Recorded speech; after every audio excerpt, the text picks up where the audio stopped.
Lakhs of children living in the slums around us start their day with a dirty sack on their little shoulders and walk miles to pick up waste from the heaps of garbage and fail to earn a meager 5 to 10 rupees a day for their survival. Forced to the trade of junk, these little ones are not only deprived of their childhood and right to education, but are also pushed into the world of drudgery, abuse and crime.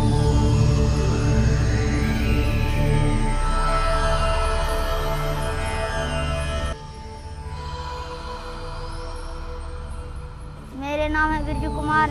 मैं आस पड़ोस के मोहल्ले में काम करने जाता हूँ, लेने जाता हूँ, लेकर आते हूँ।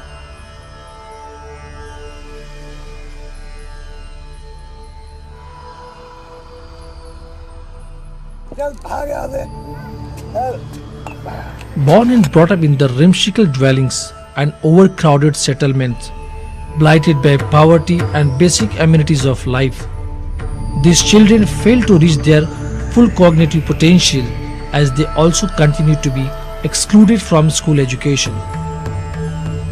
Besides being a colossal waste of human resources, educational exclusion is the worst form of exclusion. It means exclusion from all other walks of life and deprives them of learning, knowledge, status in society, sustainable livelihoods, and above all, human dignity. Educational exclusion becomes cumulative as it is carried over from generation to generation.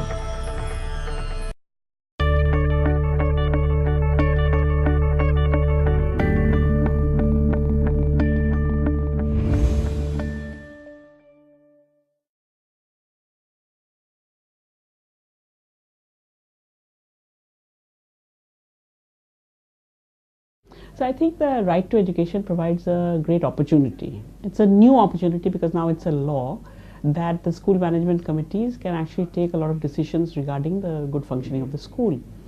Having said that, I think we have a lot of work to do, we as in anybody involved in education, in actually figuring out firstly what are the things that we want to achieve as a school, what are things that are achievable at the local level, what are things that need system support, and align the structures such that the growth or the strengthening of the SMCs can be matched with the capability of the system to be able to fall in line with what the school development plans will be. So for many years we've been a pretty top-down system, and now with this this introduction of the possibility that people at the school level can start taking sets of decisions, or that they can start demanding what the norms that the law lays down are.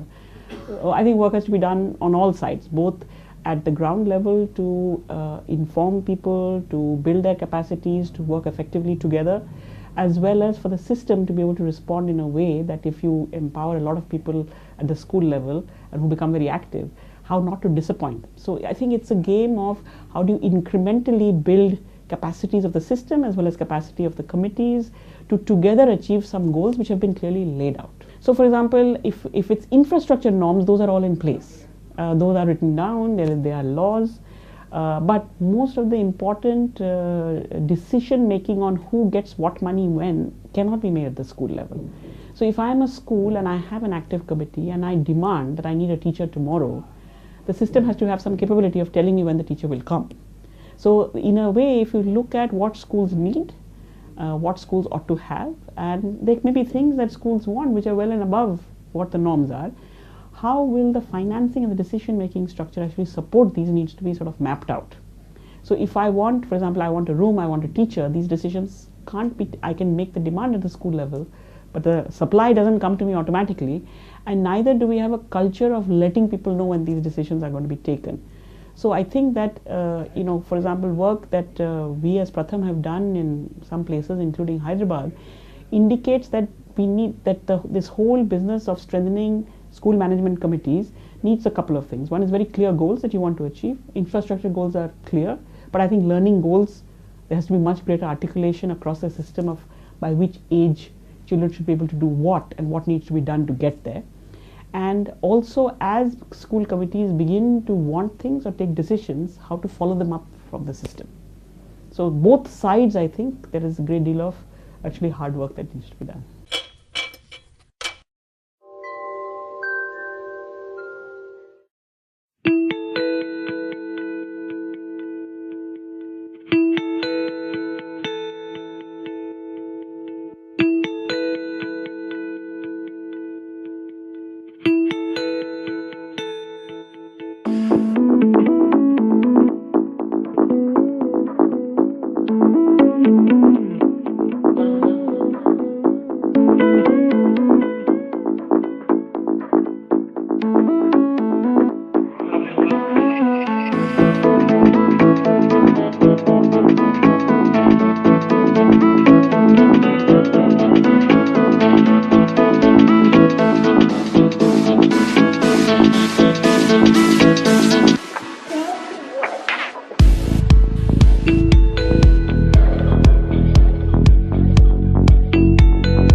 We need more primary school teachers.